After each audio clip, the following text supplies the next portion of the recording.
What am I trying to say?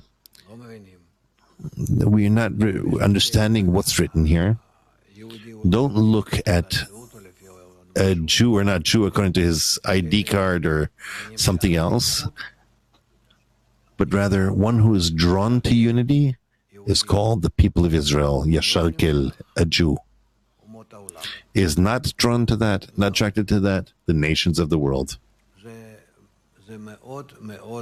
Very simple. It really complicates us, and we don't understand this on one hand. On the other hand, we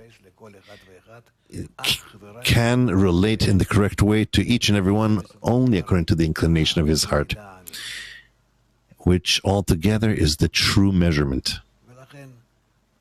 That's it. This is why truth is, Balasulam traveled to Poland, wanting to find amongst the Polish people that will understand him and go together with him. And so on and so forth.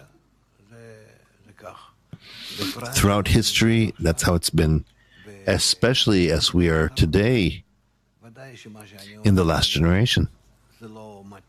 Of course, what I'm saying is not suitable or nice to hear for those who don't think this way, as they're only considering the earthliness, the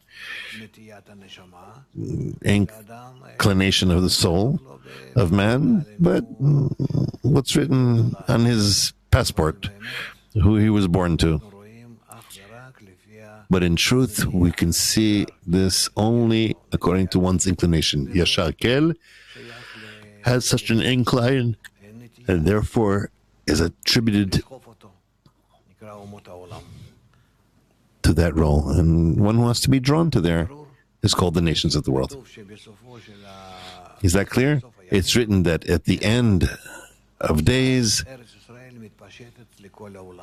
the land of Israel expands to the whole world, meaning the desire, Yashar Kel, in order to bestow, will cover all the egoistic desire, and then they shall all know me from the greatest to the smallest, and they all come to one form. We need to see the correction in such a way.